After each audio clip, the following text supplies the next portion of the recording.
Mahkamah Konstitusi menolak seluruh gugatan dari paslon 01 dan 03 pada perkara PHPU PSU Pilbub Tasikmalaya.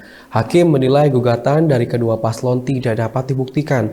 Terkait gugatan yang menyatakan paslon 02 menyalahi aturan kampanye dengan dianggap berkampanye dalam jabatan wakil bupati dapat dibantah dengan bukti surat cuti dari Gubernur Jawa Barat. Mahkamah Konstitusi kembali menggelar sidang PHPU PSU Pilkada tahun 2024 dengan agenda mendengarkan putusan Hakim Konstitusi. Pembacaan putusan perselisihan PSU Pilkada Tasikmalaya dibacakan oleh Hakim Suhartoyo dan Hakim Daniel Yusmik Pevek. Dalam amar putusan, Hakim menyatakan gugatan dari pasangan calon nomor urut 01 dan 03 tidak dapat diterima. Hakim menilai bahwa gugatan dari kedua paslon berkaitan dengan pelanggaran terstruktur sistematis dan masif yang dilakukan oleh paslon 02 tidak dapat dibuktikan secara jelas.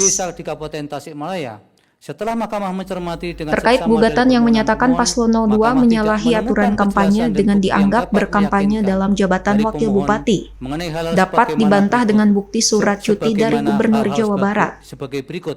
Pertama, kepala desa, kepala dinas, kepala puskesmas serta perangkat RT dan RW serta melakukan politik uang secara masif di 351 desa di Kabupaten Tasikmalaya. Setelah Mahkamah mencermati dengan seksama dalil permohonan pemohon, Mahkamah tidak menemukan kejelasan dan bukti yang dapat meyakinkan dari pemohon mengenai hal-hal sebagaimana berikut. Sebagai berikut. Pertama, nama desa secara spesifik sebagai lokus yang dimaksud terjadinya politik uang. Kedua, identitas para pihak yang terlibat dalam pemberian maupun penerimaan uang.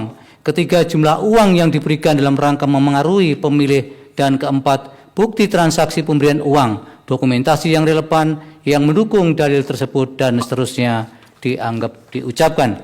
Dengan demikian dalil pemohon aku adalah tidak berdasarkan menurut hukum. Menimbang bahwa berdasarkan uraian pertimbangan hukum seperti atas, Mahkamah berpendapat terhadap permohonan aku tidak terdapat alasan untuk menyimpangi ketentuan pasal 158 U10 2016 yang berkaitan dengan kedudukan hukum pemohon sebagai syarat formil dalam mengajukan permohonan perselisihan hasil pemilihan gubernur, bupati, dan wali kota di Mahkamah. Oleh karena itu, tidak ada relevansinya untuk meneruskan permohonan aku pada pemeriksaan persidangan lanjutan dengan agenda pembuktian. Terlebih terhadap permohonan aku tidak ditemukan adanya kondisi atau kejadian khusus. Selanjutnya, Mahkamah akan mempertimbangkan kedudukan hukum pemohon dan seterusnya dianggap diucapkan. Pemohon adalah pasangan calon bupati dan wakil bupati dalam pemilihan bupati dan wakil bupati Tasikmalaya tahun 2024, nomor urut 1 dan seterusnya dianggap diucapkan. Selisih perolehan suara antara pihak terkait satu dan pemohon adalah 465.150 suara, dikurangi 152.557 suara, sama dengan 312.593 suara, sama dengan 35,24% atau melebihi 4.434. Menimbang bahwa berdasarkan pertimbangan hukum di atas, Mahkamah berpendapat meskipun pemohon adalah pasangan calon bupati dan wakil bupati dalam pemilihan bupati dan wakil bupati tahun 2024, namun pemohon tidak memenuhi ketentuan pengajuan permohonan sebagaimana dimaksud dalam pasal 158 ayat 2 huruf A U10 2016 dan seterusnya dianggap diucapkan. Adapun ketentuan tersebut terpenuhi kuat non telah ternyata dari dalil pokok permohonan pemohon tidak berdasarkan hukum dan seterusnya dianggap diucapkan. Konklusi dan seterusnya dianggap diucapkan berdasarkan Undang-Undang Dasar Negara Republik Indonesia tahun 1945 dan seterusnya dianggap diucapkan. Amar putusan mengadili dalam eksepsi 1 mengabulkan eksepsi termohon dan eksepsi pihak terkait 1 berkenaan dengan kedudukan hukum pemohon. 2 menolak eksepsi termohon dan eksepsi pihak terkait 1 untuk selain dan selebihnya. Dalam pokok permohonan menyatakan permohonan pemohon tidak dapat diterima. Demikian lain telah terverifikasi pada proses pemilihan sebelumnya dan seterusnya dianggap telah diucapkan. Dengan demikian dalil pemohon aku adalah tidak beralasan menurut hukum. Bahwa selanjutnya pemohon mendalilkan jadwal kampanye yang ditetapkan oleh termohon mulai tanggal 9 April 2025 bertentangan dengan pasal 4 ayat 2 PKPU 13 2024 yang menyatakan bahwa kampanye dilaksanakan 3 hari setelah penetapan pasangan calon peserta pemilihan sampai dengan dimulainya masa tenang dan seterusnya dianggap diucapkan.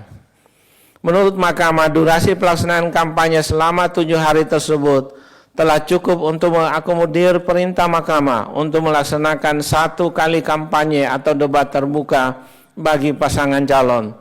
Terlebih berkenaan dengan masa kampanye dalam pemungutan suara ulang memiliki sifat khusus yang tidak dapat dipersamakan dengan masa kampanye dalam pemungutan suara ulang normal sebagaimana diatur dalam pasal 4 ayat 2 PKPU 13/2024 sebagaimana yang dipersoalkan oleh pemohon. Mengingat pemungutan suara ulang dibatasi dengan keterbatasan waktu dan pelaksanaannya. Dengan demikian, menurut Mahkamah tidak terdapat persoalan terkait penetapan waktu pelaksanaan kampanye oleh termohon. Di samping itu tidak terdapat laporan dan atau temuan pelanggaran pemilihan dan permohonan sengketa pemilihan kepada Bawaslu Kabupaten Tasikmalaya. Fajar Rivaldi, Radar TV melaporkan.